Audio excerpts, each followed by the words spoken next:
Yo. Are we back? And I mean the stream. Please do not take that out of context. Good gracious. Are we live? Check. Hello. Can everybody hear me? Are we good? Man, who would have thought that Coop had to survive a tornado live on stream? But we did it. No amount of wind or lightning will stop this stream. We're here. Man, I hate it anytime like your stream drops. It doesn't get like the final 10 to 20 seconds or so.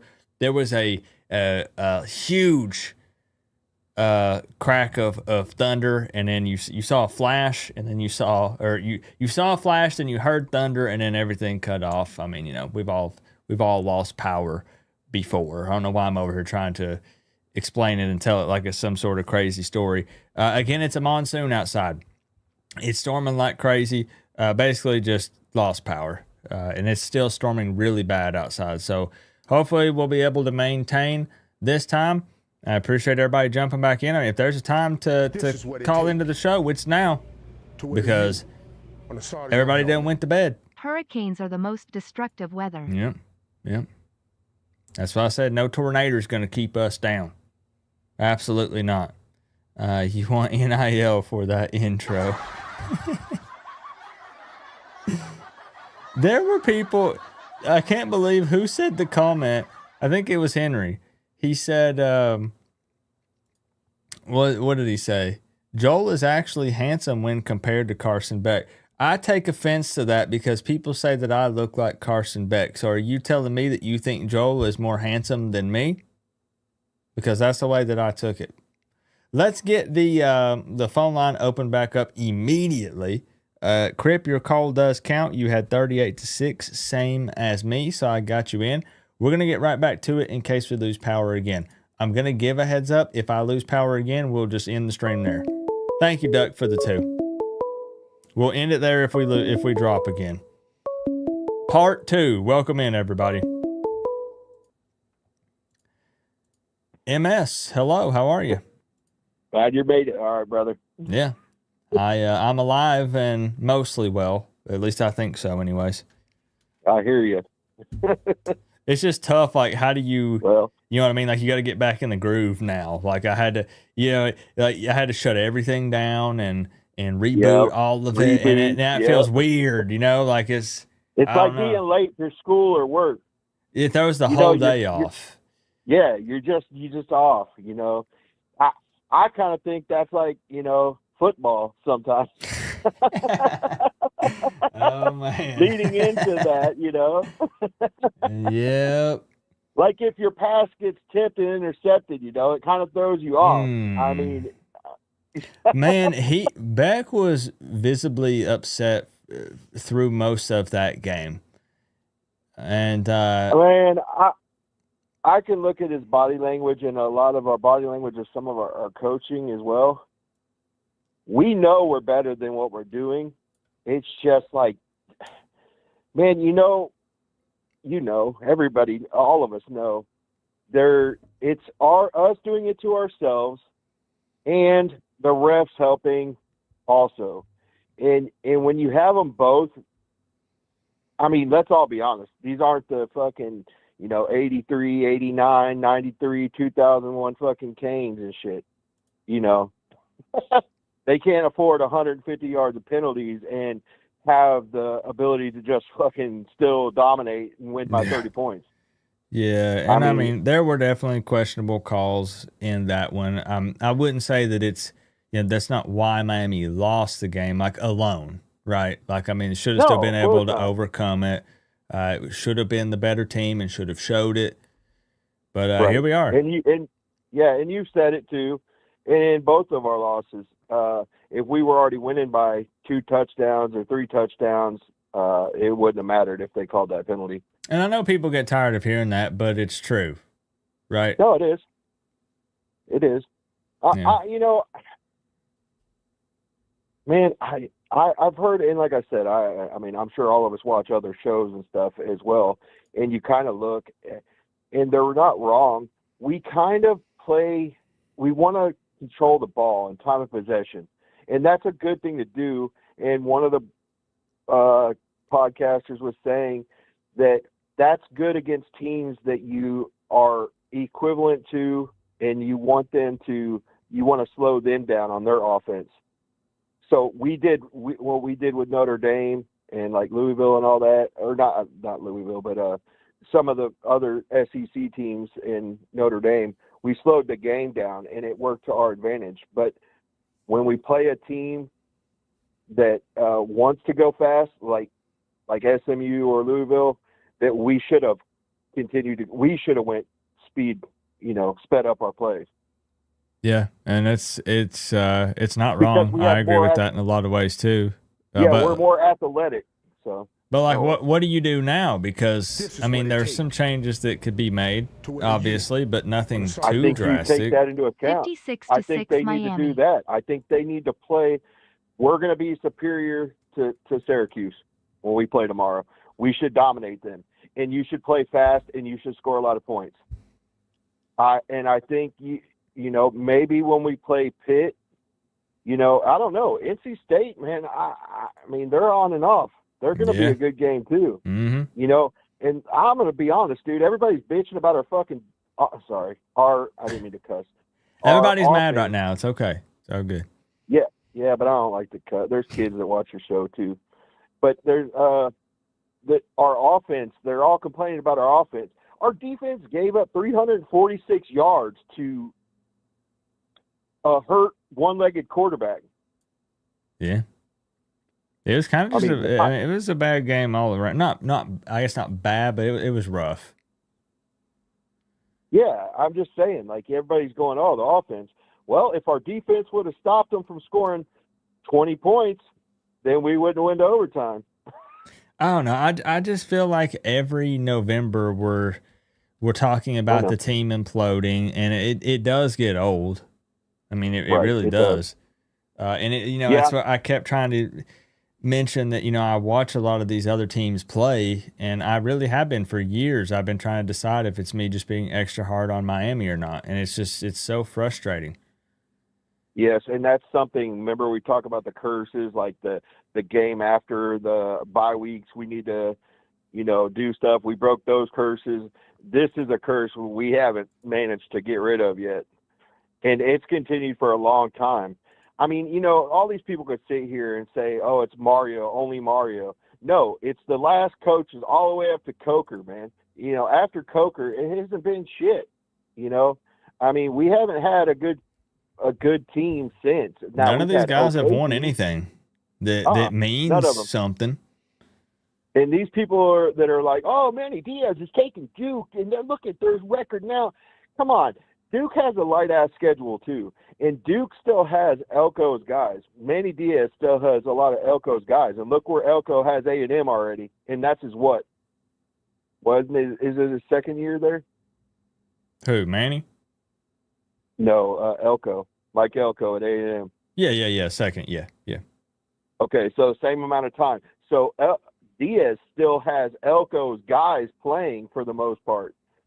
So one more year or 2 more years, all his guys are gone, and then Diaz is going to have his little underweight class, and he's going to be back to what happened to us. So all those people blowing sunshine, they can stop. But whatever, I don't know. I just can't believe that we're because everyone always likes to point and laugh, and they say, "See, you Miami fans got overhyped again, and you think that you're better than everyone else."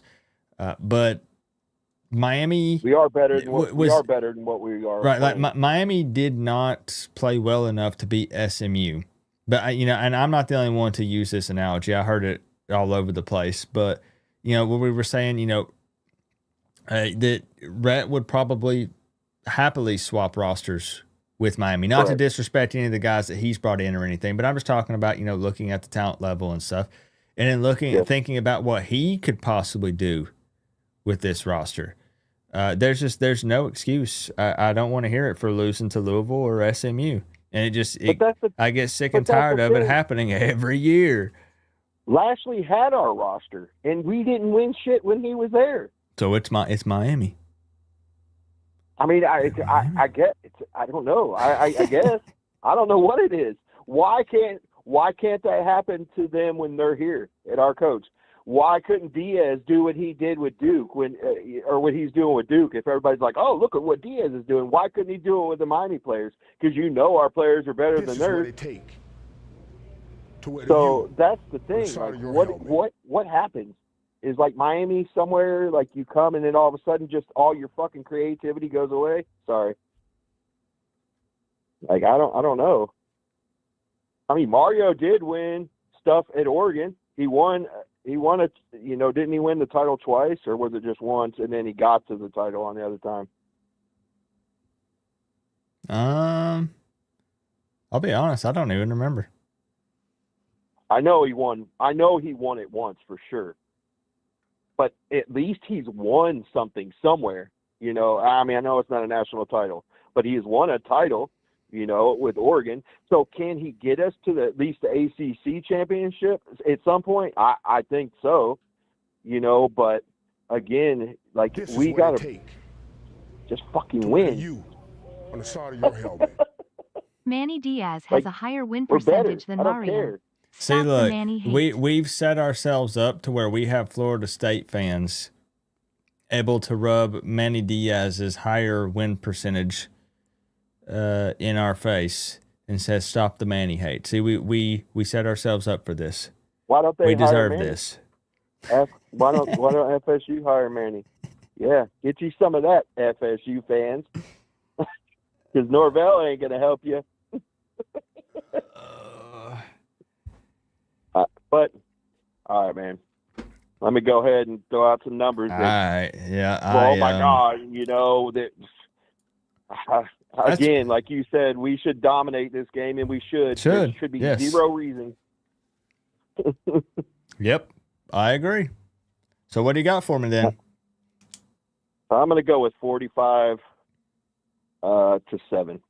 Okay. I mean, I would say that's dominant. It could go again, like we say every time. It could be way more. It could be less. I mean, because we have the ability to. I think we get a couple defensive scores. I think we get a couple defensive scores as well. I hope so, man. I know it makes it kind of tough because I've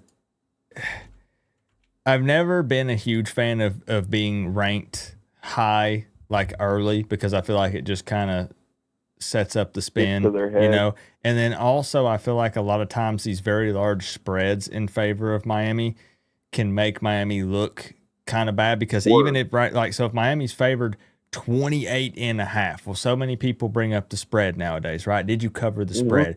Well, just saying, like I said, it should be more. But if Miami beats Syracuse by 24, I mean, that's a good win. Not bad. That's a pretty solid win, right? But then, y'all weren't good enough to cover the spread, so obviously you're not that great. You were favored by 28. Right. So I'm just saying, sometimes it kind of hurts Miami. You got the high ranking. Well, you did. Now we're 18, but you have the high ranking. You're favored by a massive margin here. So I don't know. Isn't that sad that you can say that we're ranked 18 out of 134 colleges and we're like, that sucks? Yeah. But then, like I said, it's not that we are, our expectations are too high, and it's not that Miami fans are delusional. Again, I go back to the same thing. I would not be freaking out as much as I am if it had been Notre Dame and correct. Again, and the usual game. Again, the way they lost and who they lost to, it blows my mind. Ask Norville for some advice on how to win an ACC championship before we let him go I'll try and keep it short because I know people are trying to call. I'm putting my tinfoil hat on, and I know I kind of brought this up before. Do you think they're trying to do this on purpose to Miami? Like, we could have won this game. Who's they? But okay. They is the powers to be, the NCAA or whoever's running. I'm not going to lie. I thought you meant aliens. I mean, it could be, but no. Go ahead. No, I'm listening. I'm talking about Vegas or whoever controls the who's going the playoffs and stuff, and they want who they want in. There's no way though, right? It seems to be ESPN teams and the Big Ten. Hold on. Let me get the tinfoil hat, because this is actually a great conversation, because this does get brought up regularly, right? Like us against the world, and of course they don't want Miami to be back or Miami to win. But I don't know if they don't want us to be back. I don't know if it's just yet. They want us yet. Like, we're trying for it. You could only rig it so much if that were the case, right? Like if we're just out there whooping everybody's ass, like just let's say they put us at 18 for a reason. Why is Notre Dame so far ahead of us? We beat them, right? Well, let me pull up Notre Dame's schedule again. They lost to us and Texas A&M by 1 point, which is one's a number 2 team and then the number 3 team in the country. I understand the loss difference, but we still beat them. But then I'm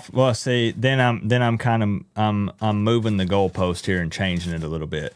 Because then, I was going to say, how do you figure out then if you own the head-to-head over Notre Dame, but then if Miami, let's say, then even drops another game, where do you draw the line? Well, we drop any more games, we're done.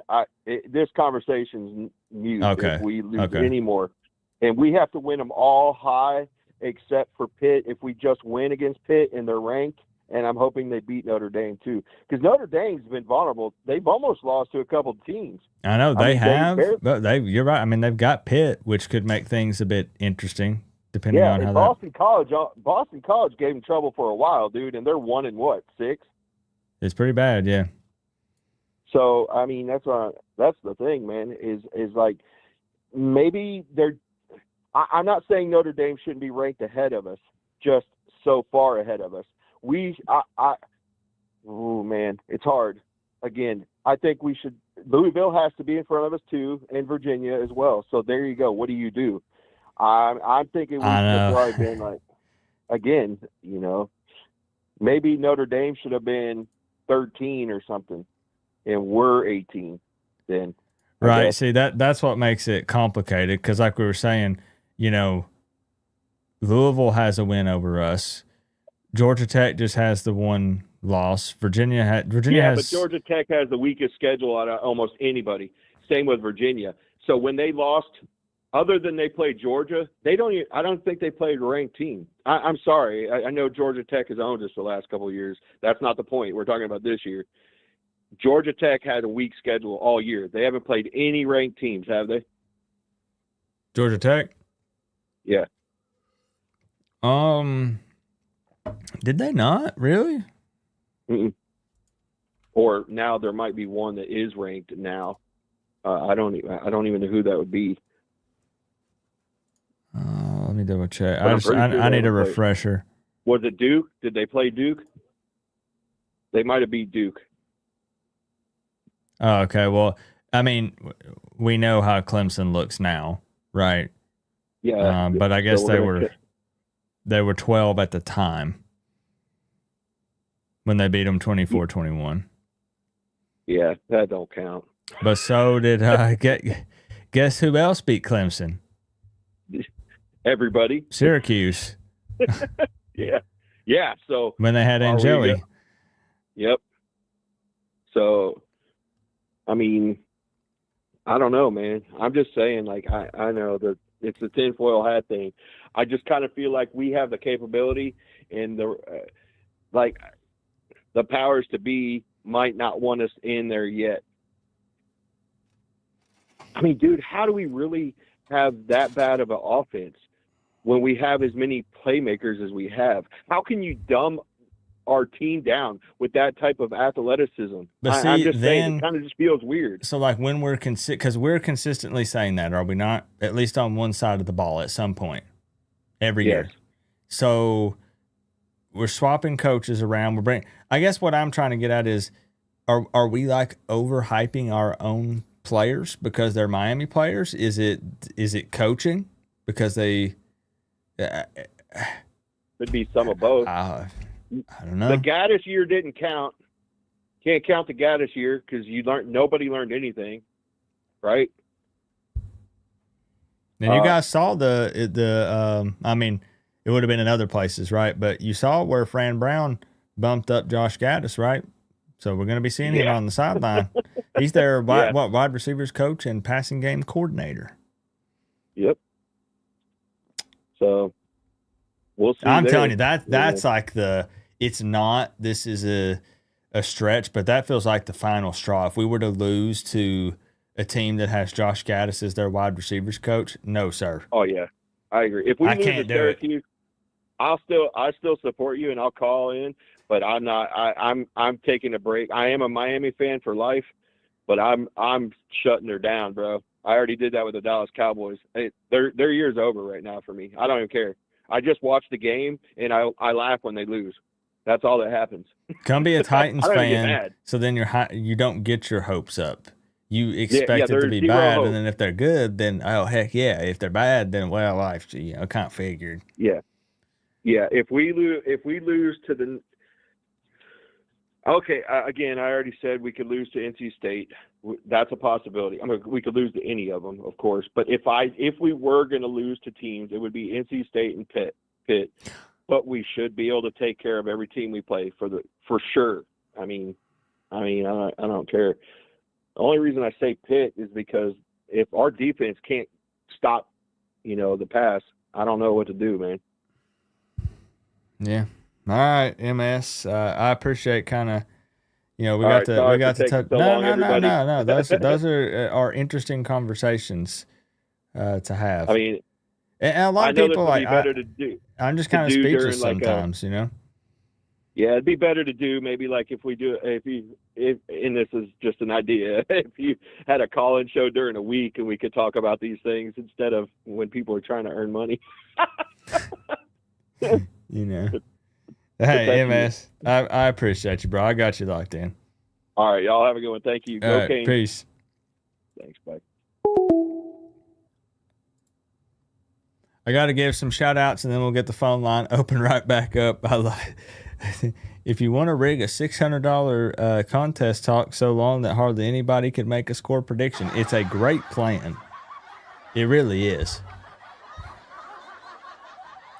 Yo, let me give a huge shout out here though to Mr. Prime with the 10. He says 56-6 Miami, putting more points on them than they even did Stanford. I would love to see it, Mr. Prime. How you been, bro? I appreciate the Big 10. And Paul Marketing would like to get you on the phone tonight.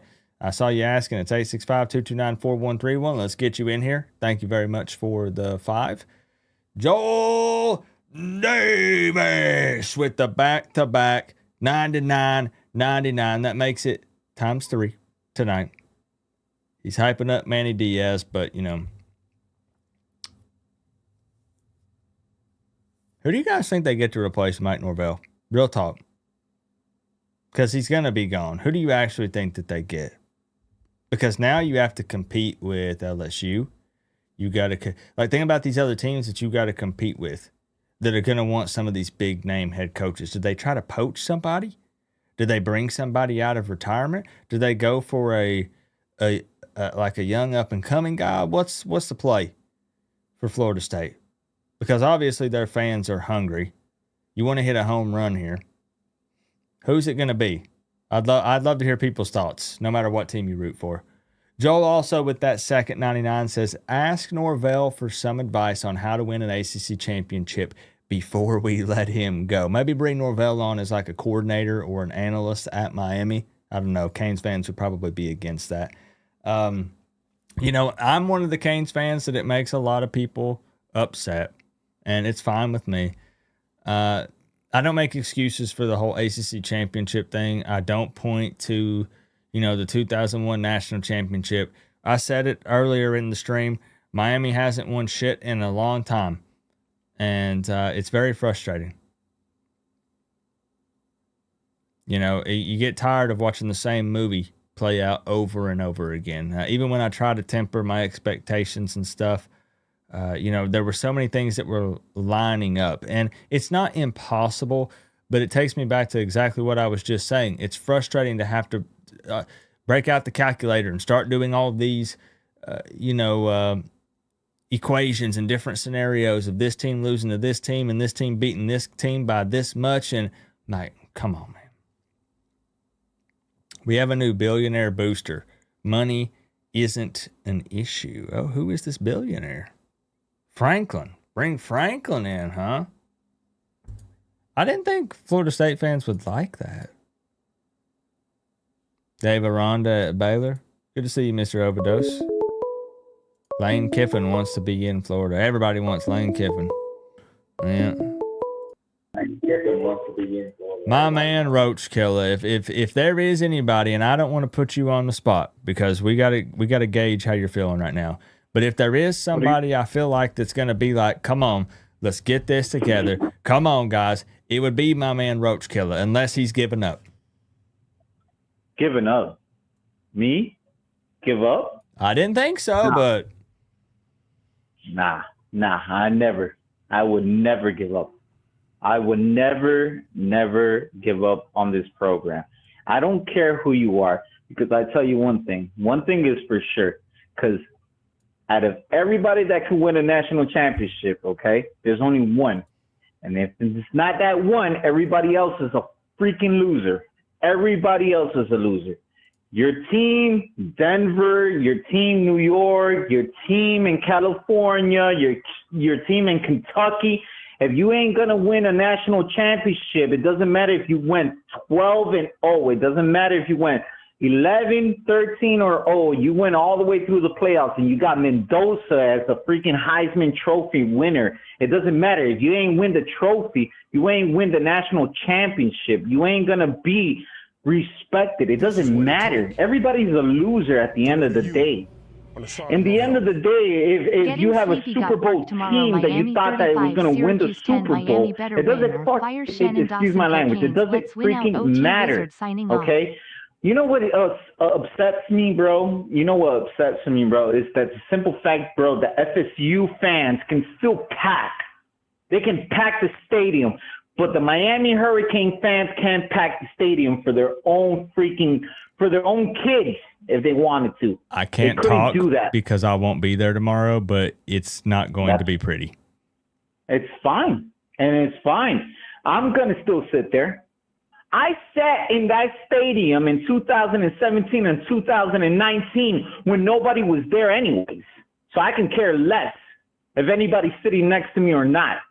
Okay, I'll sit there with a depressing-ass freaking beer in my hand, drinking my sour-ass beer, because you know why? Because I still bleed green and orange. So forget everybody that thinks, oh, it's Mario Cristobal. Yeah, okay, Mario Cristobal has made his errors, and that is correct. He's made his errors. Guys, stand the freak up. Pick your balls off the floor, bro. It hurts. I know it hurts, man. I know it hurts to suck, bro, but we've made some freaking progress compared to 2019 and 2020. That doesn't mean that you got to leave Malachi on the sideline, bro, and not go to the freaking games, bro. Broski, it hurts. I understand what depression that you're going through. You lost your mom, you lost your brother, your sister.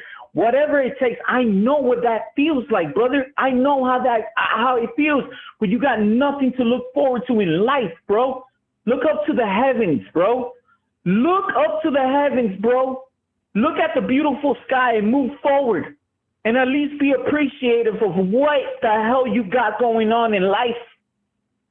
I can't believe what I'm hearing. Everybody's giving up already. I get that, bro. That's it. Okay, the season is gone. The season is gone, bro. But you're going to leave Malachi. This kid is 18 years old, bro, expecting every single one of you guys to make it to the stadium.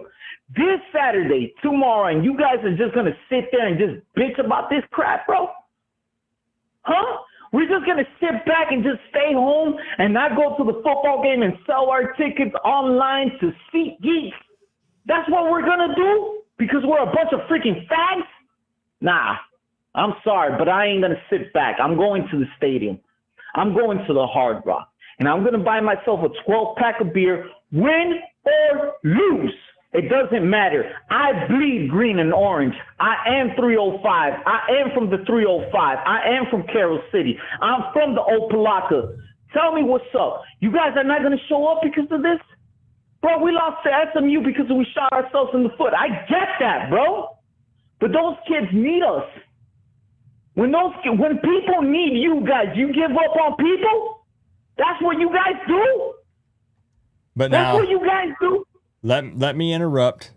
I do want to ask, because you know that I like positivity, and you know that I still support the team, obviously, no matter what. This is not even positive. Right? This is not even positive. This is as negative as it can get. But now then I want to just gauge from you a little bit here. Are you getting a little frustrated with either Mario or Dawson or Shannon? I am tired of Shannon. I'm tired of Shannon. I'm tired of his play calls. I am tired of him. I am depressed. I am saddened. I am crushed in my heart. I work for the University of Miami, if you guys didn't know that, but I'm saying it out loud, and that's why I call myself the Roach Killer, so you guys don't know my actual name. Because I work for them, and I don't want to go ahead and put myself on blast online so I don't get fired or get my attention called by the University of Miami for all that crap that they do in the university. That's why. I wish I could do what you do, Coach. I wish I could do what you do. I don't got that time. I got a son to raise, and I work for the university. And you know what? It crushes me because I actually get their autographs. I sell their footballs with their autographs on it to people and to the public, and it hurts me that I can't sell a freaking football because we suck. And nobody wants to see a freaking football signed by a team that can't make it to a freaking playoffs or the ACC championship. You know what? That hurts. Yeah, it hurts. You know what? And I have to go through depression. I go through depression too, bro. I have lost people too, bro. And you know what? I try to escape with football. I escape with football. I come to this chat line. I come to your show because I want to make it to your show because it's my escape. It's my escape to reality sometimes, broski. But I don't want the fans to just give up because we suck for one moment, bro. Malachi needs us. Beck needs us. Whether he was it or not, I rather have preferred Mendoza on our team for sure. I would have preferred this Heisman guy that's in Indiana right now, in first place right now, his father went to school with his father, Mario Cristobal. Yeah, that's right, Mario Cristobal and Mendoza. His father went to school together, and everybody was yelling from the top of their lungs saying, hey, Mendoza is available, and he's from Miami. Why didn't you pick him up? We said that out loud in the bars, drinking and celebrating, say, hey, why can't we pick up Mendoza? And look at Mendoza now. You know what? That's in the past because we got Beck. And I'm not going to sit here and just bitch about it all the time. I'm not that kind of a guy, bro. I say we got what we got. We got to deal with it, and we got to move forward. That's it. Move forward. And again, I go back to what I said. If seeing with what some of these coaches are doing with the player personnel that they have, we got to see better from this team overall. And that's not hating or being negative. We just need to see better. Does it seem like I'm happy with the snaps? You're talking about like nine penalties, 11 penalties. You think I'm happy with that? I'm not happy with that. Okay. Does that mean we gotta just look? Your show went from like streaming with 300 people, 500 people, and suddenly just cuts down. Why? Okay, forget the haters, the Alabama fans, the FSU fans. Where are they now? You guys are gonna just throw in the white towel, not show up to the game. Then now the stadium is going to be completely halfway filled because I've been there and I've experienced it. The only way that I'm happy is when I see the entire fans united. United we stand, divided we fall. You guys ever heard about that? You guys ever heard about that? Divided, we fall. If we divide each other right now with all this generation, with all this momentum, we're going to be screwed. Okay? We need to stand with each other, move forward. Carroll City, Opelika, South Florida, even Tennessee, you guys are the life of us, man. Okay? So, Mario knows that. And Mario might not be the best coach in the freaking world, and I understand that. He might be a great recruit, whatever everybody's saying, bro. Words are words, man. Can we move forward? Let's move forward. Let's finish this season. Win or lose. Let's move forward. Let's be proud. Because I tell you one thing, FSU fans, even with a 2-10 loss, they're still filling up that stadium.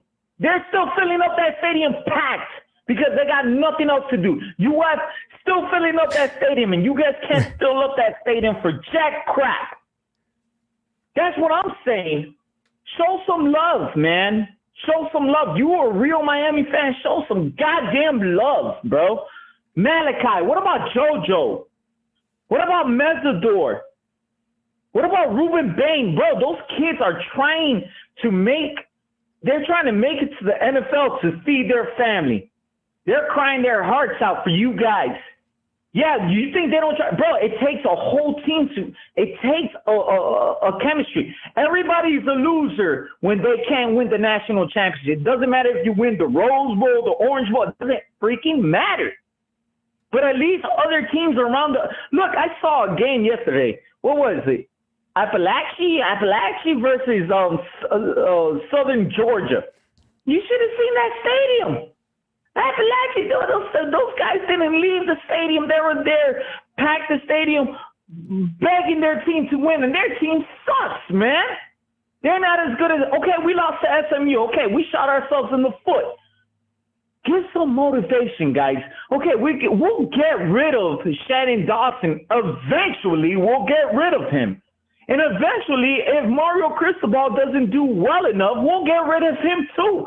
But we, the fans, bro, stand together. I can't believe all the negative crap that I'm hearing, bro. With all of that being... I'm done too, bro. I'm done because of all this negative crap too, but I'm not going to stop, bro. That's what it is to become a man, to keep pushing forward when nobody believes in you. Malachi might make it to the NFL, and if we don't believe in him now, then what? Right. Then you just got to be a man and drop your balls. Damn right. And look, if Malachi makes it to the NFL, bro, he's going to say F Miami. And it's because of us, of the lack of faith that we have in him. And because of the lack of faith we have, bro, don't let it go, guys. You step up, bro. Step up. I know. I lost money on the Miami Hurricanes. I betted money. I lost almost $400. That's a bad idea. Do not bet on Miami. Damn right. This is not betting advice, but do not. Do not do that. Listen. Yeah, he's right. Do not. Now, with all of this being said, I very much appreciate the pep talk. I know if someone's going to bring the energy, it's going to be Roach Killer. And I can tell there's a lot of things you're upset about, but you're still supporting the squad, which I respect that because I'm going to do the same, right? I'm going to vent. I'm going to say, piss on this offense, and this is unbelievable. I'm wearing the shirts. I'm throwing up the ear here, right?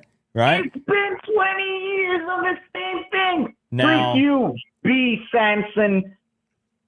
With that being said, do you believe in this team tomorrow to get the job done? Yes.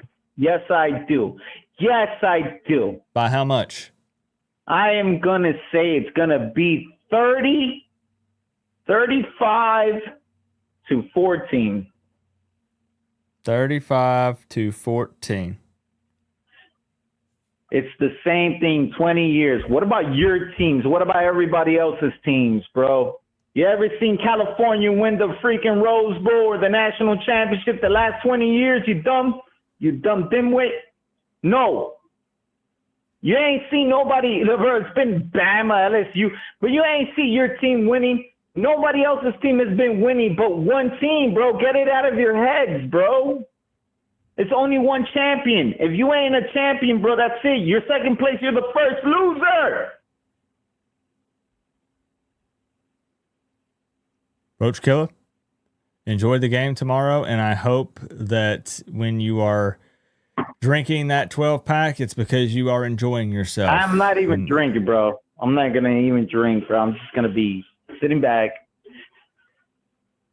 And I pray to God, bro, that everybody builds faith out of this, man, because I'm tired of this, bro. I'm tired as you guys, bro, but I'm not going to sit here and be like a dumb dimwit, bro, and not – you know what? I remember when that stadium was empty, like a desert. And then when everybody sees us win, you guys want to become a fan. And that's the thing that pisses me off. Pisses me off that everybody puts on their jersey and they go to the freaking tailgates and they start drinking the beers and they make it seem, oh, yeah, we got the faith now. We got the faith now. Where was your faith before? You guys weren't there in the Orange Bowl. You weren't there in the OB in 2001 and 2002, but I was. I got proof of it. I was there. I was a kid seeing them. I saw them. I saw Santana Moss. I saw Roscoe Parrish. I saw Jonathan Vilma. I saw Adrian James, Ed Reed. I saw them play with my own eyes. And I'm going to sit here and, oh, it's done. You know what, man? It's all good, baby. It's all good. It's all good. That's the reason why you guys just sit down and you let your balls drop to the floor and you let them roll around and the dog just comes up orange and just size. eats, you know. Am I right, Roach Killer? Good, orange size testicles. It's all good. This big. You know what? I'm not going to stop supporting. I'm never going to stop supporting this channel because this channel means a lot to me. I'm not going to stop supporting. I'm not going to stop donating. I'm not going to stop going to the Hard Rock. I'm going to still be there sitting until I'm 70 years old, 80 years old, until we win a national championship, if that's what it takes. Because that's what a man does. No, it better be sooner than that, bro. It better. I hope so too, brother. I hope so too. Roach Killer, I hope so too. I appreciate you, my man. Thank you for the phone call and the pep talk. And enjoy that big W tomorrow. And you guys, bro, pick up your balls, man. Pick up your balls. Because I know that you guys have felt worse when your girls have left you. When you were a little boy and she went off to the football team and got screwed by the entire football team and the entire baseball team. I know you guys have felt worse. So stop acting like little pansies, man. Love you, Roach Killer. I want to say a lot of things, but I don't want to say it. Love you, Roach Killer. Love you too, brother. Have a good night. All right. Peace.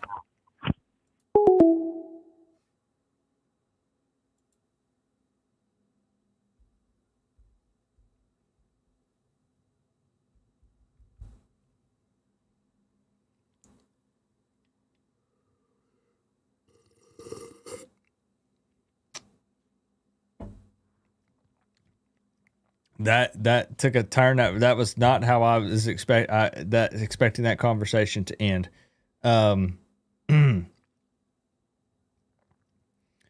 Randy, that felt kind of like it felt like there was something personal there. There was like a deep, like I felt the pain. You know, thank you, Roach Killer. Randy, thank you so much for the 5. He says, getting sleepy, gotta work tomorrow. Miami 35, Syracuse 10. Miami better win or fire Shannon Dawson. Cocaine. Let's win out. OT Wizard signing off. Thank you, Randy. I don't know if that was supposed to say cocaine or not. I'm not sure. All right, 865-229-4131. Now, I do think, it's so easy to fall into this trap. When you start, if the team that you root for starts losing, and then when you tell everyone that you just need to go touch grass, and when you go to I'm focusing on what's important to me right now, which is family, so why are the trolls bothering me? I'm trying to go out and have a nice dinner with my lovely wife. Leave me alone. You know they've got you, though, when you have to go to that, so be careful. That's always the go-to. You know why? You know, people jump in, like, you know, the SMU fans. Oh, man, we got y'all. And I'm like, hey, go touch grass. Hey, why don't you do something with your life, buddy? You know, I'm out here with my family right now.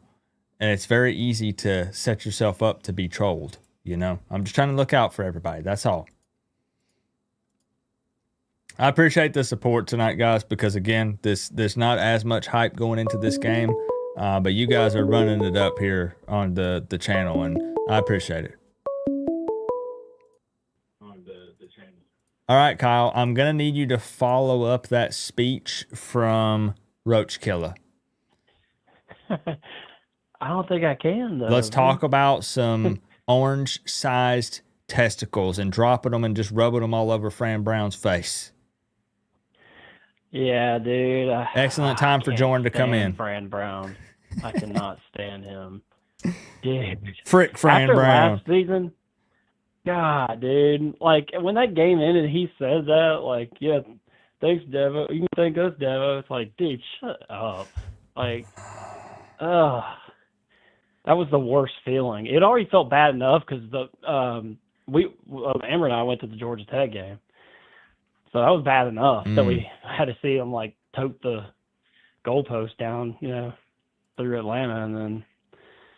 Yeah, I mean, a lot of us have experienced some pain, and it makes it tough whenever these things continue to come up over and over again, and it's typically a lot of the same in the same way. So I fully understand, when I let people go, and I have people be like, "Oh man, like this guy's going crazy." Like I get it. I get both sides. I've always said I kind of ride the fence, and I know that's boring, Kyle, but some people want to freak out and lose their minds. Some people are going to say, "I told you so."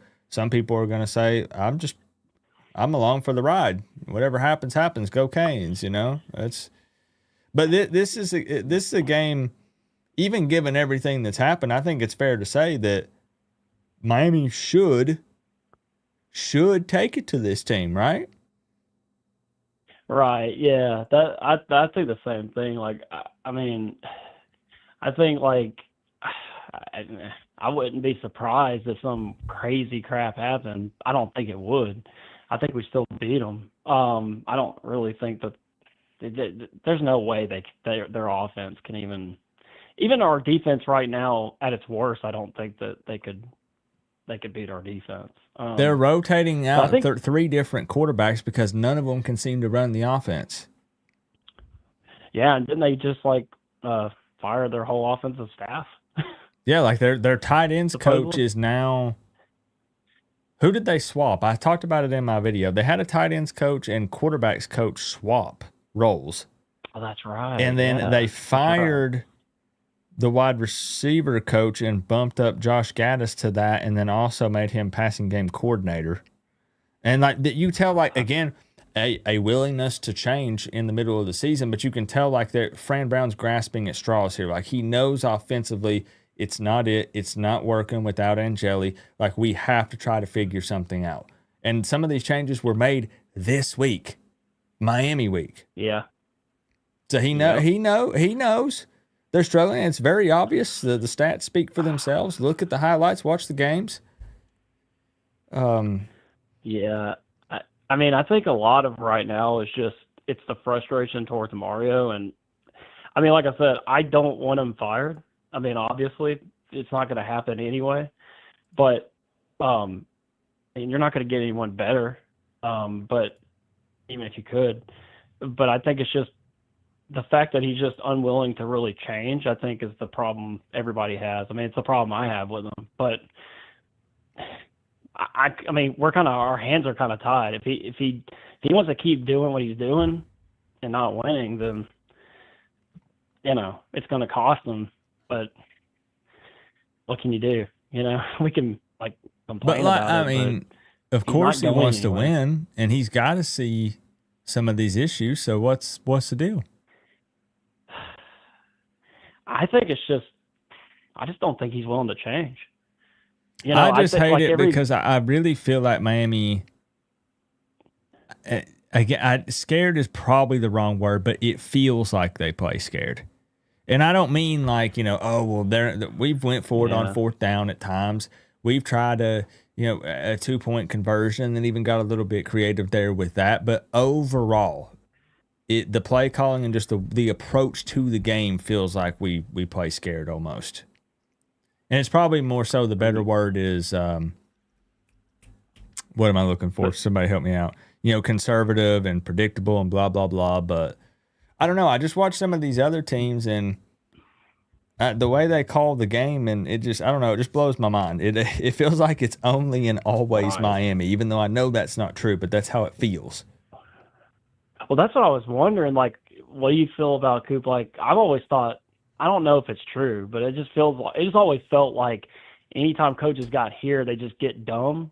So I wonder, like, is it like not an admin thing? Like, could there be like the powers that be that just hold back our head coach or coaches? Yeah, I don't know. I mean, otherwise, there's no reason for every coach to come in here and just not want us to win. Like, get us so far, but then like, okay, hold them back when they get to the chance of getting to the playoffs. Don't let them get it. And a lot of people talk about, they're bringing up the knee thing, when there was still some time left. Yeah. And it's that thing again, we go back to the killer instinct and all that. And then I understand that there's the whole argument of, well, if they had went forward and we fumbled or we threw a pick, I'm telling you, I know there was the whole Georgia Tech thing that happened. And I hate to keep bringing it up, but still, me personally, at the end of the day, like we were up in that game. If Miami's going to be in a dogfight, or if they find themselves down, or we know that we typically play a little more conservative so the games are close, I would rather go down swinging and look like we're putting up a fight and we're taking some chances and trying some things. I can at least kind of tip my hat to that, and be like, damn, like I can't believe we lost. That didn't work out, but we tried. It just feels like it feels like the only way Miami wins is to play a very inferior opponent, somebody that just sucks ass and can't hang, or we get a lead, and again, you own the time of possession and you run the ball a bunch, and that's it. And if it's not one of those two things, well, I guess forget it. Or early, like we felt like Notre Dame didn't know who we were yet, and there's some exceptions, of course, but it's just. Again, I turn on these other games after. I don't just watch Miami. You watch the other games too. Either. Yeah. I watch them, and it's back to the same thing. I'm like, am I being super critical of Miami? Or that's why. That's why I kind of wonder, because you look at these other teams or even bigger schools. They do have more like creativity, and they do the things we don't. So that's why I wonder if is Miami held back just because we're not like all those other schools. We don't have. I mean, not to say we don't have. It's not a money thing, but it's just like maybe we don't have the. I don't know. Whatever support. I don't know. I don't think any of us know. I don't know that the coaches know. Or we'd be winning. We'd be undefeated. Right. And I don't that's the other thing too. I mean, we know how hard it is to go undefeated, especially in today's times. But like I said, I would have been more forgiving if it had happened a different way, or maybe against a different team. Yeah, I mean, it really concerned me when like Carson Beck was getting so frustrated, and then Dawson going off on Mario. It makes me wonder if like they're all three at odds. Because it seemed very weird. Like that concerned me, just because he obviously looked frustrated. Right, and we'll never know. Right, we'll never know if maybe he was just frustrated with himself. Maybe he missed like a read or something, and like he was pissed at himself for not seeing it. Or we know what Dawson said about what he was saying to Mario. Is that actually what it was? We'll never know for sure. I mean, yeah. I mean, I don't know, right? Because it could be like Dawson and Carson are on the same page of what they want to do, but then Mario's like, "Oh, nope, we're gonna do this." I mean, but you just don't know. I think that's what most people probably would think, but I don't know if most people are at odds with Dawson too. So, which I don't mind. It sucks when things are going wrong, but I don't mind seeing guys show some emotion. Right. Instead of just being lifeless on the sideline. If you're frustrated, show it a little bit. Just a lot of people say that about Mario. They've been saying kind of, where did that intensity go when he's on the sideline? Right. They always point back to the Oregon clip, right? When he gets in the player's face and he's yelling and screaming. Or they point back to, what was the game early in his career at Miami? Was it when we were playing close with Bethune or somebody? It was a nobody. And he's on the sideline just ripping the offensive line. Right. And people are not wrong. I've not really seen that level of intensity from him on the sideline. It's not like the cameras are always on him, you know. Right. But I don't know. I like to see that because I'm a big body language guy. So I don't know. You know, he's got to want to win. He's got to want it more than anybody else. He doesn't want to ruin his reputation when it comes to his ties to Miami because everybody will remember him going out, never winning the ACC, never going to the playoffs, versus him being the golden child that played at Miami and everybody wanted him. So he wants it. But if he does, like, my thing is, like, it just seems too much like he doesn't do the things that progress us, that just holds us back. You know what I mean? It just feels like there's a ceiling with him, which I know a lot of Oregon fans be like, ha, I told you so. But, I mean, I kind of have to believe him a little more now because, I mean, I don't know. I mean, we did great last year, but we had Cam Ward, dude. That guy could have won a natty if he'd have went to a good SEC team, like a really good one. Like, you know, like could have won a natty for us if we just had a defense. But coulda, shoulda, woulda, right? And he practically won the Heisman. I mean, I still thought he should have won it over Hunter, but whatever. I know a lot of people love him, and I know he did great at Colorado, but Cam Ward was a difference to Miami. We hadn't had a 10-win season until him. Yeah, that's where we had talked about the impact that he made on the team. Right. You know, by himself. He kind of flipped that offense around and put it on his shoulders, and he was such an impact player for Miami. Now, speaking on the Syracuse game, though, we got to get that score from you. I got to give somebody $600, Kyle. And I haven't even really kept up with what everyone else is saying. Like, I got 38-6, 45-7, 35-14. Miami's favored by 28.5. It's a home game. It's at Hard Rock. Syracuse is starting the most experienced quarterback they have on the roster outside of Angeli. The dude can also, he's not like a true dual threat, but he can run if needed. He's thrown more interceptions than touchdowns in the games he's played this season. But Miami is not. It's, you know, I'm not gonna try to influence you. I just you know. What did we score on SMU? I don't remember now. 20. 20. Ugh. I know this one is just like, God, this is like so like, because I don't trust the 28.5 like favorite. You know what I mean? Like, it just I hate to say that, but it's kind of weird now because we're already so jaded, you know, from, I'll be honest, losing twice. It should be 4 quarters of Miami dominating this team, but there's a good chance it could be a Stanford situation. Like, I think in the second half, again, because like I said, like we were just talking about, it's easy to lean into like all the negativity. And Miami does not score a ton of points, right? No. But again, this is a Syracuse team that is struggling badly. And some people are going to throw in the counter argument, well, their backs are against the wall. This is the perfect opportunity, you know, for them. But it should be a decent size win for Miami. Should be. Golly.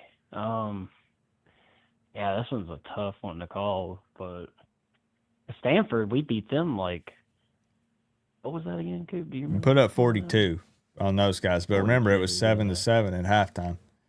I know. That's a wild thing. Man, I'm trying to think of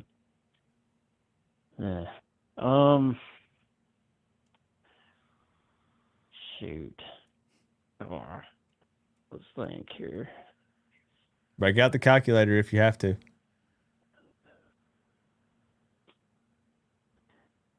Golly. Don't overthink it though. Overthinking it, it's typically just what comes off the dome is the people that win it. Right, I know. Yeah, that's typically how it goes. 6-3 Miami. I'll put you down. I was gonna say 31-13, maybe. 31-13. Let's just go with it. Okay. 31-13. Like Miami. Yeah. I'll put it in. Yeah. I mean, heck, you know, Maybe. I mean, I came close on the Stanford one though, because I think I had 42-13. I was close on that one, dude. I was really close. So here we go. 31-13 prediction for Kyle. And hopefully I'll be handing you 600 buckaroos. I came so close, Coop. I got to get this one. Got to. Kyle, I appreciate you calling in and hanging out after the power outage and the tornadoes and stuff. Oh, I know. I appreciate it. I hope it's back to normal. Yeah, it still sounds terrible out there. Oof. Yeah, it rained here pretty good, but man, that sounds bad. Yeah. All right, Kyle. Well, Coop, thank you, man. Yep, we'll see you tomorrow. Yes, sir. Go Canes. All right, peace. Oh yeah. Yep. We'll take a couple more, and then we will call tonight. I know a lot of the conversations tonight have revolved around, the frustrations with the season and Mario Cristobal, Dawson, all that stuff, and it's fine. It's going to continue to be a topic that we debate because we're still upset about it. It is what it is. Asking you, otherwise you're telling somebody their opinion is wrong because you're telling. I must have missed something. Mario needs to focus on game clock management and let Dawson be Dawson. Is that still the popular opinion that it's... I mean, like, Cristobal is the head man. Do people still believe that he's handcuffing Shannon Dawson? I know there's some speculation also of people saying they think that Beck, that his elbow's still not where it should be, or that he maybe tweaked it a bit, and maybe there's some hesitation there either from him or with Dawson. Like, because you got to think, there are some things that are going to be seen at practice when they're prepping week to week that we will never know about. And I'm not saying any of those things are true because I don't have any info on that. But it's interesting because we're just never going to know some of these things. There could be, and this is not an excuse because you got to find a way. No matter what, nobody's going to feel sorry for you. You got to win. But it's just interesting to think about. There could be some things and reasons why they're running things a certain way, and we just might never know. But like I said, you got to win. It doesn't matter. Just like how we talk about this with Syracuse. Man, they lost Angeli, and they're eat up with the injuries. Well, we're going to kick you while you're down. It's a dog-eat-dog world. Everybody's trying to win a national championship. Before we know it, it's going to be the offseason, and here we go, starting from scratch again, Now this is somebody with some oranges, you know what I'm saying? Well, I was trying to hurry before you shut it all down. Yeah, the rain is picking up. It's probably about time to get out of here. I hear the rain picking up pretty heavily out there. All right, well, I will make my prediction. Miami. Does anybody have Miami? I got 38-13. Does anybody have that one? Let me check the record here. First, let's kick to the official score prediction cam here. This is Joel Davis, if anybody did not already know. You say 38-13? Is that what you said? Yes, if that's not taken. 38-13 Syracuse. No, Miami's going to win that game. Syracuse, Miami shouldn't have lost the two they lost either, but they sure aren't going to lose this one, I promise. Yeah, I think that's the thing. You've heard me say it multiple times tonight. As mad as I am about the SMU game, Syracuse is down pretty bad. And there's no guarantees, but Miami should win this. I'm not going to say easily, but by a fairly large margin. Well, I know you're frustrated with the two losses, but you guys are taking this worse than we took the snub. This is, in today's world, I know they shouldn't have lost those two games, and I know you want to win it all. Everybody does, but in today's world, I think you'd be pretty happy with what's going on compared to past years. Man, some of it I got to admit though, it was tough losing to Rhett Lashley, even though we give him a lot of credit and think that he's a great coach. That was a tough pill to swallow. Yeah, but I still don't see him missing. I don't see he can still miss the playoffs. There's not a lot of dominant teams this year. There's going to be other losses that are going to happen. Outside of that Pitt game, I don't see anything being a challenge for Miami the rest of the way. I'll be honest, guys. I don't think Joel is trolling. I believe he's being genuine here.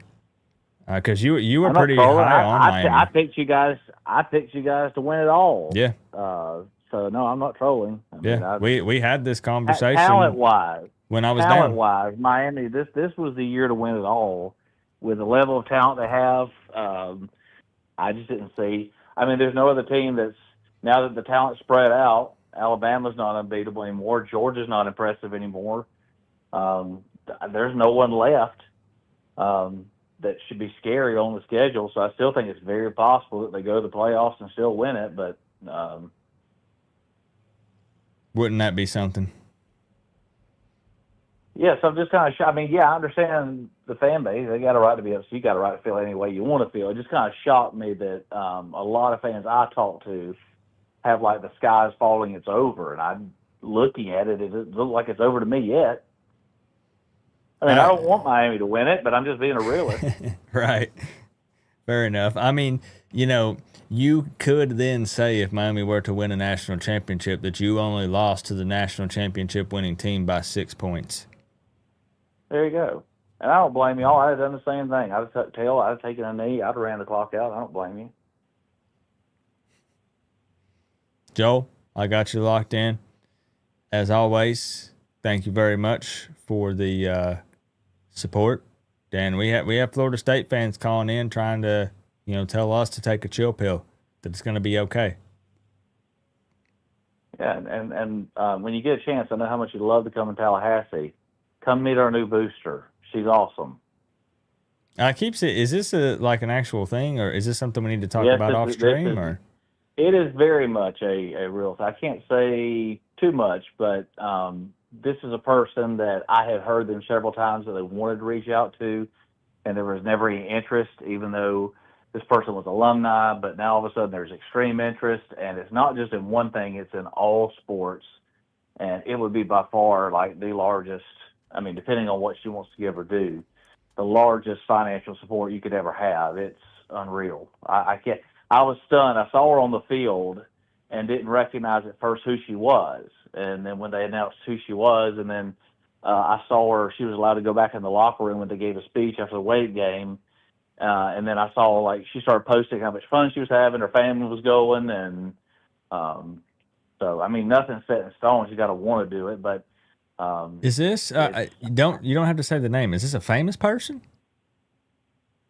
She owned, you have to ask Nate Snyder. I forgot the name of that company that she owned, but I mean, she's and I'm not trying to tell her business, but it's pretty obvious. You can look it up. She's a billionaire. It's insane what she could write a check for Mike right now, not even blink. It'd be like me giving $5.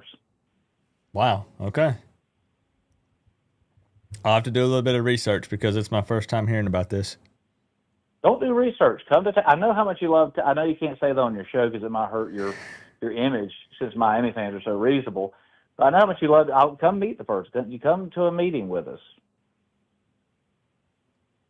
Do you think she would consider splitting up her support? But when you go to meet her, you have to take your shoes off. I'm sorry.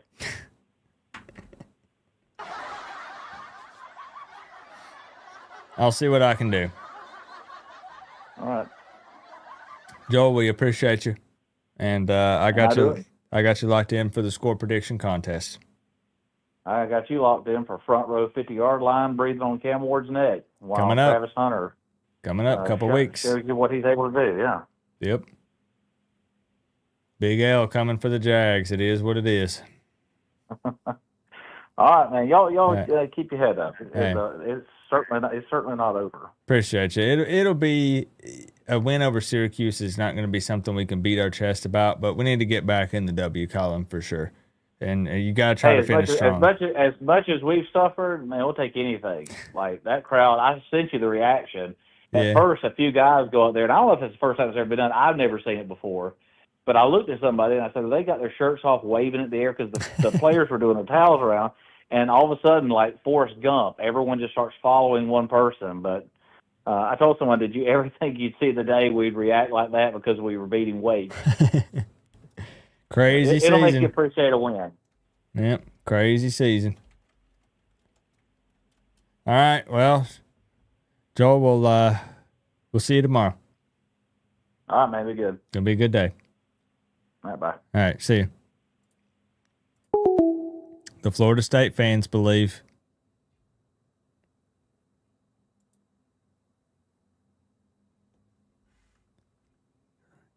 Is it this person? I'm not gonna say anything. Is it this person?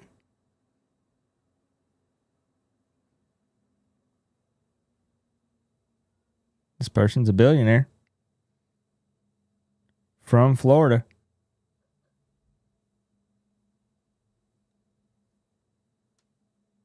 Is Coop no Farsi? No, I don't know what that is.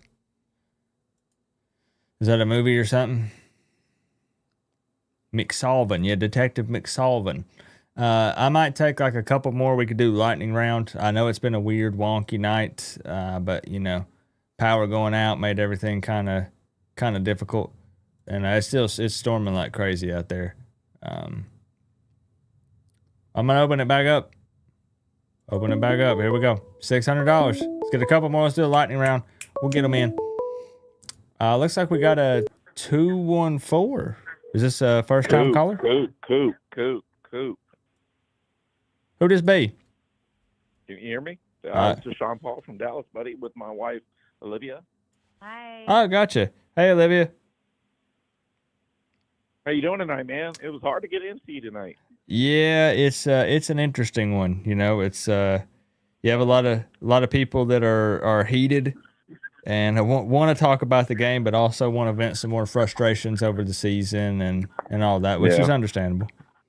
Yeah, no, we get it completely. We were at the SMU game. Yep, we had the conversation on the phone before, and we were joking and talking about having a good old time. I gotta say this, because I'm from this area, but Olivia, she's from Florida and whatnot. But I was really shocked by the SMU fans. They were horrible. Really? Horrible. Very horrible. Now, actually, and I don't mean this in a bad way. I'm just asking.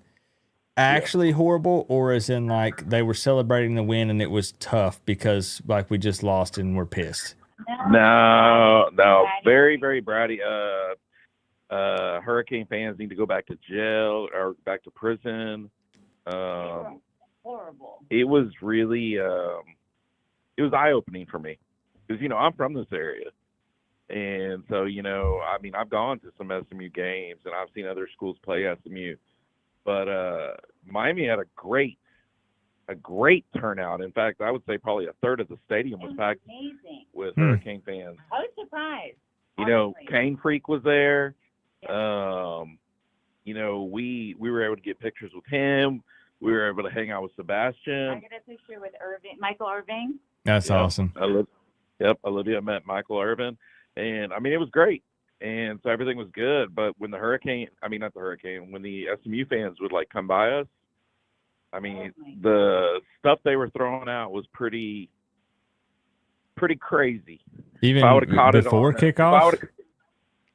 Before kickoff, even when we were winning in the beginning, it was just like, and then, we stayed into the overtime, and as soon as Carson threw that interception, which you could almost call pass interference, But tailgating, the Hurricane fans were amazing. They invited us for tacos, breakfast tacos. Like, they were great. All right, cool people. And, we're all pretty handsome, too, and high IQ individuals. So it's good across the board, Yeah, no. So that part was good. But what I wanted to say, though, is first off, to Killer Roach, Jesus loves you, brother. And I hope he wakes up tomorrow and doesn't need ibuprofen. He's a high energy individual. I love him. And then, a lot of talk about this Dawson and Cristobal. And that's kind of one of the things I wanted to talk to you about is I'm not sold that Dawson is calling the plays or at least is getting full control. And I'm also not sold that Carson Beck is being allowed to do his thing. Do you think that's why part of why he was frustrated, or? Yeah, I think so completely. I'm not a Cristobal hater. In fact, I love what Cristobal does in the recruiting.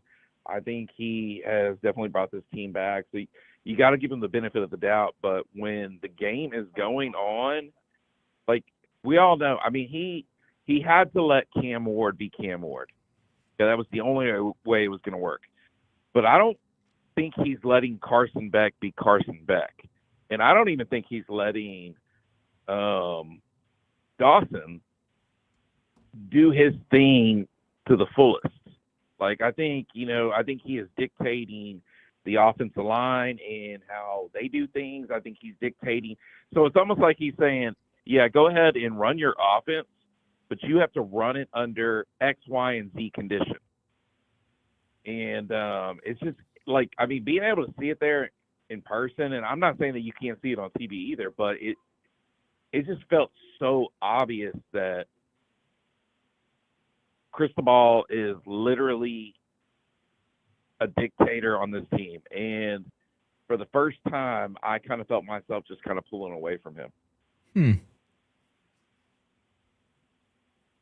I mean, it's a I've seen other people, have the same opinion and discuss this. Yeah. I mean, here's my thing. And in the afternoon, after post game interview with Carson Beck, he said one thing that I kind of really stood out to me. He said that he goes, "Look, I can only execute the plays that are called." Yeah. Yeah. And that alone was just like, he's not being allowed to be himself, and so that's kind of what worries me going into these last games, is that Carson really, really, really needs to win, because he came to Miami so that he could get himself into a certain position to be drafted really high. Yeah. And missing the playoffs won't be good for him. And so now it's kind of like, is he going to come in and be 100% on board and just, we got to go get these next 4 games and let's just see how everything finishes? Or is he just like done? I mean, are there going to be problems? Yeah. What are you thinking? As far as how I feel about it, I'm still just kind of unsure, to be just being 100% honest with you. But I mean, you bring up some valid points. And again, there are people that do bring this up, and I see it discussed quite often. And not even just this year, right? Even some last year as well. And it is funny because I definitely right about the Cam Ward thing, because you've heard him kind of speak his mind a little bit, even now that he's with the Titans. And 100%, I believe that Cam Ward would be the type of player that would even possibly override Cristobal or Dawson. Like, he's the type of quarterback that's going to be in the huddle and he's going to be like, this is some dumb shit. He's not going to do anything too crazy, but he's like, we're going to do this, or this, maybe change it up a bit or something. Amen. But that's not Beck. But again, obviously on the televised version of the game, they continue to show Beck and him being super frustrated. And nobody really knew, if it was at himself or at the coaches or the plays or the refs or whatever it was. And you just kind of open to interpretation, whatever the fans thought. But you had a point of view from the game, right? No. So I'm just kind of, I don't really know. I just know that I'm frustrated, and I'm just seeing a lot of the same stuff pop up, and it just gets kind of old, Yeah, and we're frustrated too. And I'll be honest with you, one of the, and I know you've said this 100 times. I've been watching your videos all week, and you're just like, I'm not going to blame the refs. I'm not going to blame the refs. But Coop. The refs are horrible. No, I mean, it was bad. No, I mean, Coop, that was the worst I've ever seen. I mean, I'm being dead honest, the worst I have ever seen. Like, and you got to ask yourself, and I'm not trying to be this conspiracy theories, but you take a step back, you see the gigantic, stuff that's coming against, the NBA right now, and people in the NFL coming out and different things along those lines. And, and like I got this email today that SMU is actually breaking apart the goalpost. Yeah, you can buy a piece of it. Yeah, you could buy a piece of the goalpost. And because that school right there has a ton of money, more money than people realize. Like, they received the death penalty, and had they never gotten the death penalty, SMU would probably be a lot more prominent than people realize. They're starting to come back, and they think beating Miami is their championship to getting them back into national recognition. But at the end of the day, some of those calls that were made by those officials, and I try not to be that guy. I'm with you there. I try not to be that guy. But it was so bad. It was so bad. Yeah, and I was definitely frustrated with it. There were some things that were difficult to watch. Like the targeting in the end zone with our tight end when he caught the ball and he got hit. The guy stands over him and stares him down. That's just back-to-back penalties right there. Their quarterback fumbling, we recover, and they call incomplete pass. I watched that 100 times. There was just so many things. The late hit from Lightfoot, like, that wouldn't have been called in the NFL. It's just, I don't know. There was a lot of stuff. And I'm not saying that, I'm with everybody. Don't put it in the official's hands. Do not put it there. But and you can say both. You can say can't always blame the refs, but also it was a piss poor officiated game. You can say both. Yeah, it was. And so that's what made it so hard, to just, be there and watch that. But it is what it is. But, hey, so I got to ask you a question. I might have an answer. Nevin Shapiro, are you watching his new YouTube channel? I have not seen it. No, I have not. Ooh. This guy is trying to turn things upside down. He's creating a soap opera. We talked about this a little last week because it was Brandon Hurricane B that said, there were some things that were said with McGahee and stuff. And I know that he had linked it to me. I still haven't watched it yet. I don't know if I want to because I don't. Well, Willis McGahee has gone out live too, right? Yeah. See, I just, I don't really know how to explain it. I try to not get involved that deep in that side of things, just because even if there's truth in anything, I'm speaking from I don't have any idea what's going on, right? There's just certain things I don't want to get involved in. I kind of like to stay in my lane, in my little space. I've not seen it. Just straight up, I've not seen it. No. Yeah, well, I respect that, and that's good. So on that note, I guess Olivia and I, let's go ahead and pick our scores. Yeah. I'm on the official score prediction cam. You are being judged, just so you know, by my Syracuse buddy. He's over in the corner of the room over there. I know. We saw him earlier. He does not have pants on, by the way. I'm sorry. Didn't have time to get dressed. He's a little naked. Yeah. All right. So Olivia's going to go first. Here's her score. 41-13. Okay. Miami. Big W for Miami. Let's go. I like it. Sean? And then I'm going to go 28-14 Miami. Ooh, okay. So you two are kind of feeling a little bit different here. Well, Olivia is always going to say we're going to beat the shit out of them. Hell, we could be playing Ohio State. She'd be like 56-6 Miami. Hey, well, I hope she's right. I hope she's right. Let's go, you. All right, 41-13, 28-14. Especially in today's times, not joking around. Who freaking knows? I know, right? 13 to 22, 3-2. I don't know. It could be anything. Yeah, it could be. So I appreciate y'all. Thank you for giving some extra insight there as well with, you guys being, at the SMU game in person. And there are some things I don't mind discussing the touchy subjects and stuff. Right. So maybe at some point we can dive into some of those other topics a little bit deeper. All right. Well, one more thing before I let you go. Keep your head up, man. I can't stand seeing you depressed. Okay?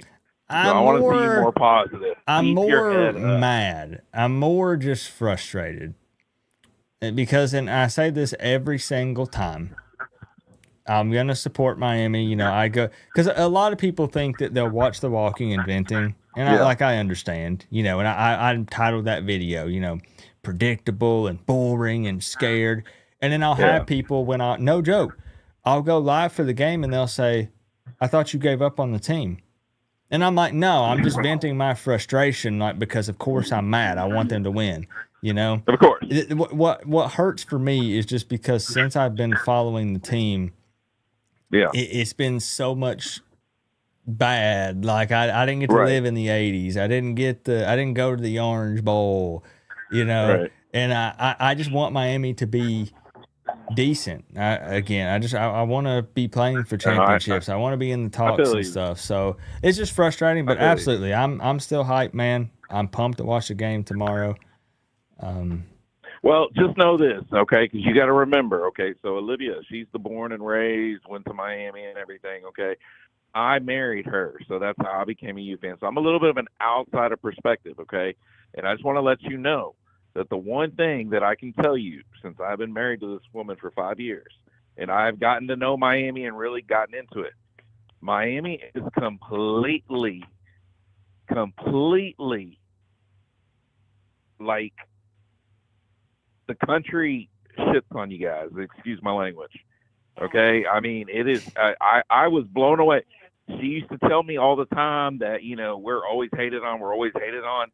And I didn't believe it until I jumped in the box, and I was just like, everybody, national media and everything, always is out to get Miami. I don't know what it is.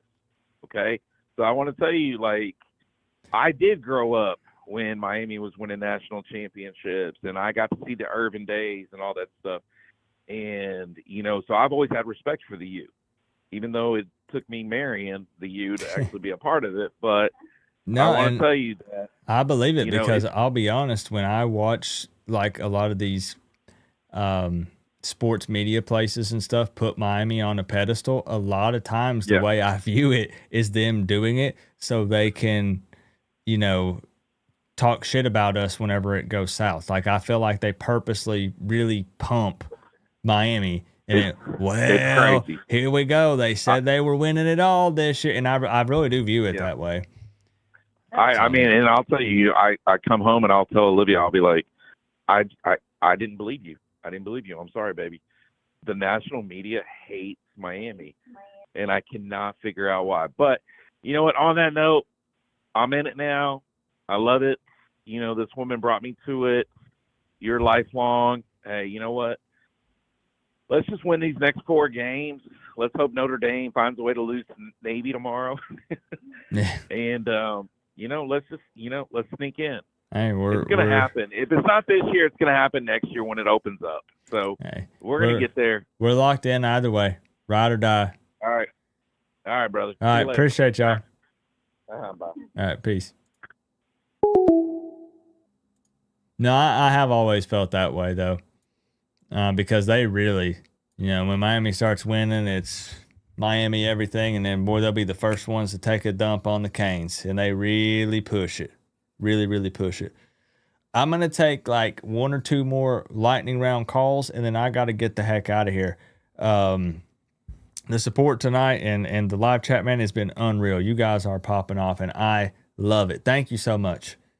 Thank you so much for continuing to interact and going back and forth and stuff. I'll be 100% honest. I was worried after Miami dropping that SMU game that we were going to have 20 people in here and nobody wanted to call in. I'm serious.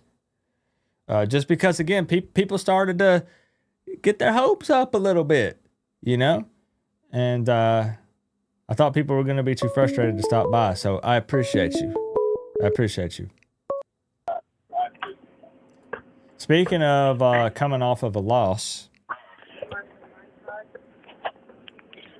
Co-op. What's up? What up, man? How you this doing, is King Season, a.k.a. Zach Jones, a.k.a. the Georgia Tech fan. Yes, sir. You want to know what's crazy? And I don't want to What's make that? this about sports betting. I'm just saying. I had a 10-leg parlay, and the only reason it lost was because of Georgia Tech, and I'm not joking. Because we lost? Yep. I took y'all money line. If you bet on Georgia Tech, the only thing with Haynes King as the quarterback, anyways, if you bet on Georgia Tech, the only thing you should be betting on is Haynes King. That's the only thing you should be betting on. I was so mad, bro. I was heated. You know, I really jinxed everything, dude. The last time I talked to you, I jinxed everything. Did Thomas Shearer pay you? Did he send you your money? He did. That's a good man because Okay. I completely forgot about it. And just so you guys know, we honor our bets here.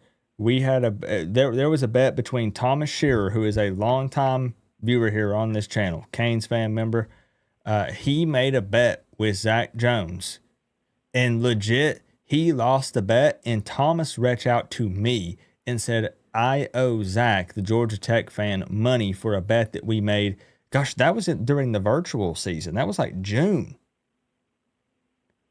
We pay up our bets here. It was a while ago. And he paid the man. So are Canes fans overreacting? Are we right in being this frustrated?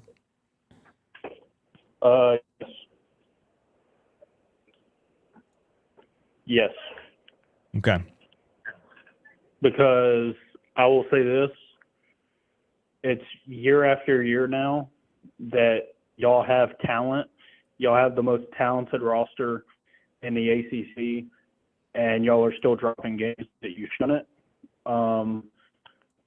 I would say this to the Miami fans that are saying fire Mario Cristobal. I would say stop there. I would say stop, because last year you won 10 games. This year you're probably still going to win 9 or 10 games. You need to take a second and stop and say, hey, okay, he hasn't won an ACC championship yet. That's true. But you're taking a real risk that if you fire him, you could go right back to another coach that will consistently only win maybe 7 or 8 games. So if Mario can get you the best roster in the ACC and a top 5 roster in the country and consistently win you 10 games, you shouldn't be to the Miami fans so quick to jump and say fire him. I think you're severely overreacting, because there's maybe only 5 or 10 schools in the country that can consistently win 9-10 games every single year. It's a very, very small commodity.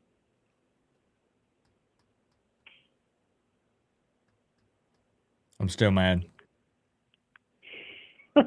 It's right. It's right to be mad. It's like it's kind of like how I am with Georgia Tech right now. Am I mad that we dropped the NC State game? Yes, I'm 100% mad. I'm 100% frustrated, but we're still 8-1. So it's like, right. So that's kind of how I see Miami. It's like, oh, if we look, say 3, 4, maybe even 5 years from now, I don't know how long Mario will have, but let's just say 3, 4 years from now, if you look that far down and Mario still has yet to pass 10 wins and he can't even make the ACC championship, okay, that's when I'll say, okay, let's look for somebody else. But the man ain't even been there for 5 years yet. I mean, he hasn't even got through an entire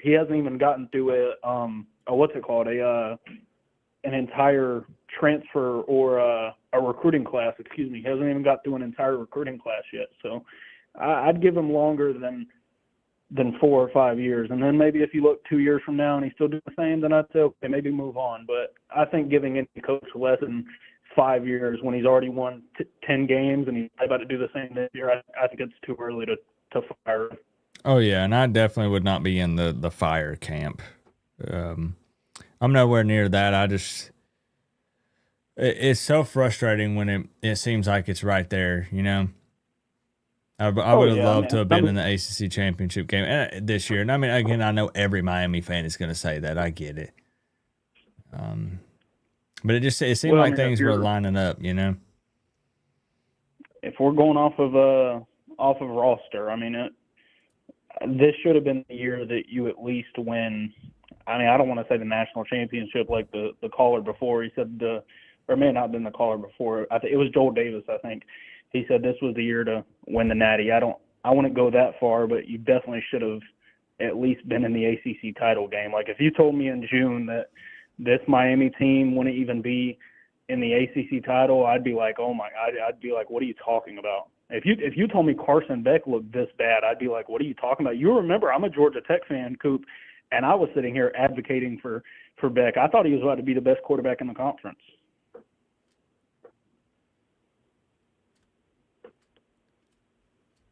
What do you think about tomorrow? Oh, Syracuse coming to town. Y'all will blow them out. Y'all got who's starting for Syracuse tomorrow? Do you know? For quarterback? Yeah. It's it's the more experienced guy. It's not the lacrosse player. It's Ricky Collins, the LSU Ricky transfer. Collins. Yeah. He'll find a little bit of success because I'll give Collins that. Is he good? No. But I think if he sits there and he gets maybe a tiny bit of time, I think he'll be able to do something. So I think I'd give Q's maybe 10 points. Wait, let me kick it to the score prediction cam here. All right, I'm ready. I'd give Q's maybe 10 points. Miami, oh man, this is tough. It's so tough guessing a score for Miami because y'all could come out and y'all could be dominant and Carson Beck could throw for 250 and 3 touchdowns, no turnovers, or he could throw 3 picks. Man. Well, the thing is too with the style of football that Miami plays, we could absolutely dominate them, and by dominate it still be 31-10. Right. Not that that's not a dominant victory, but if with the way that Miami plays, not super crazy explosive or anything. Well, people say the same thing about Georgia Tech. It's like, that's with Brent Key. We're going to 9 times out of 10, at least before this year, because Haynes King has really just been popping off this year. So that's why we've kind of just been letting him do what we want to. Like prior to this year, whenever we quote unquote dominate the game, it's because of the running game. So it was like, even though it might have been a 15-point victory, you look at we rushed for damn near 300 yards. Like, yeah, you dominated the game. So it's tough to guess. But hold on, you said Mark Fletcher's out, so I don't even know. Yeah, Fletcher's out, CJ Daniels is out, Tony Johnson is out, Moten's 50-50. Oh damn. Saint is questionable. Y'all still got it by a big so yeah, it's like Q's 10, Miami 30, Miami 37. 37-10. 37-10. The Canes on top. All right. Now let me ask you something, Coop. Haynes King, do you finally believe? We doing Heisman talks again? I won't even say that because Georgia Tech lost, and in that loss, Haynes King had 511 yards and 4 touchdowns. 511 yards and 4 touchdowns, and he still lost. And for some reason, people think one loss where he had over 500 yards and 4 touchdowns. They think that's worthy of kicking him out of the Heisman conversation. But we won't even talk about that. We'll just say ACC player. Do you agree he's locked up now? ACC Player of the Year? Yes, sir. He should definitely be in the talks for it. Yeah. I've been a Haynes King believer for quite some time. And that. Still to this day, that edit where I made this past preseason where I put in the you saying Haynes King is him. That's I think it's the most viewed edit on my TikTok. So you can get some good content there. But yeah, he's you can't deny the dude. Leaving it all out there on the field alone is not enough. in and of itself, but the dude, man, he plays hard. It's and he's fun. He's fun to watch. Yeah, I'll be honest with you. I know y'all had Cam Ward last year.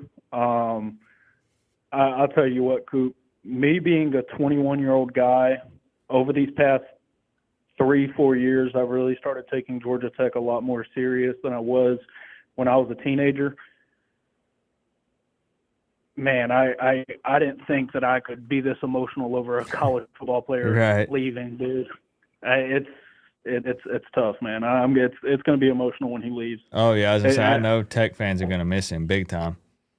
And I know y'all. That's why I said Cam Ward. I know y'all only had Cam Ward 1 year, but it's like with how good he was, it's like I know y'all were emotional for that. Bro, so I followed him all the way to the NFL. if I got a big ass Titans flag in my room. I mean, I know King will make a team. He won't. I don't think he'll have any long-term NFL success just because he's not that type of quarterback. He's not an NFL quarterback. But I'll if he makes an NFL team, I'll probably buy his jersey or something like that. But I think he's spoken out before. He wants to get into coaching. Well, but all right, Coop, I'm gonna hop off of here. And what time do y'all play tomorrow? 3:30. Well, I got to work tomorrow, so I'll be going into work around 4:30, 5 o'clock. So I'll try to watch the first quarter and a half. So I'll probably hop in your stream. Hopefully, we'll be up big by the end of the first quarter. Sir. Yes, all sir. Right. I appreciate you, bro. All right, have a good one, man. All right, peace. And with that, I know there's still a lot more people that wanted to get in here. We did lose about half an hour due to my power going out with the crazy storm that rolled through. But we got some score predictions in tonight. Very fun stream, interactive chat. You guys were going crazy. I appreciate it a ton. But I'm not going to lie, I am beat. And I was gonna try to do a final thoughts again this week, but I don't know if I'm gonna have time to do it. I got to get set up and stuff for tomorrow. And just don't forget that ESPN is still not on YouTube TV. It's gonna be broadcast on ESPN, so make sure you go ahead and line it up so that way you can watch the game. Melissa, I'm sorry. I always feel bad whenever I have to cut it off, but I gotta go take Max out for his walk. Gonna try to do final thoughts, no promises, and then prep for tomorrow, get everything set up. I appreciate y'all. We gotta get, I know, Melissa, I know, I'm sorry. Gotta give a shout out to Mr. Joel Davis owning the board tonight, even called the show. Appreciate you, Joel. We love you. Thank you for the support. Randy, I appreciate you so much. And Paul Marketing, Mr. Prime, 39773. My man Mullet TV. Clizzy, Yalaha, Team Cyber 1. Tim, Canes for Life 758. Appreciate all of the love tonight. And we're here every week with the call-in show. But man, I'm looking forward to a good game tomorrow. There's no excuses. There's no reason that Syracuse should be hanging around.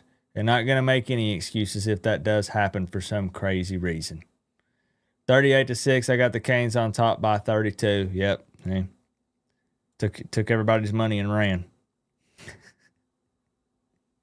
I'm just kidding. I love y'all. The people that couldn't get in, and I feel bad because Melissa had to miss last week, and then I couldn't get her in this week. Blame the Lightning. See? Blame the Lightning. I would at Lightning round, and it was the Lightning's fault. Yep. Coincidence? I don't think so. I'll see y'all tomorrow. 3:30. You know what to do.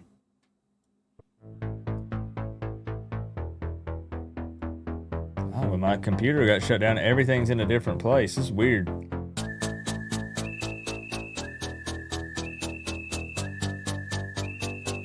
Gonna be a good day tomorrow. Gonna be a good day. I'll see y'all there.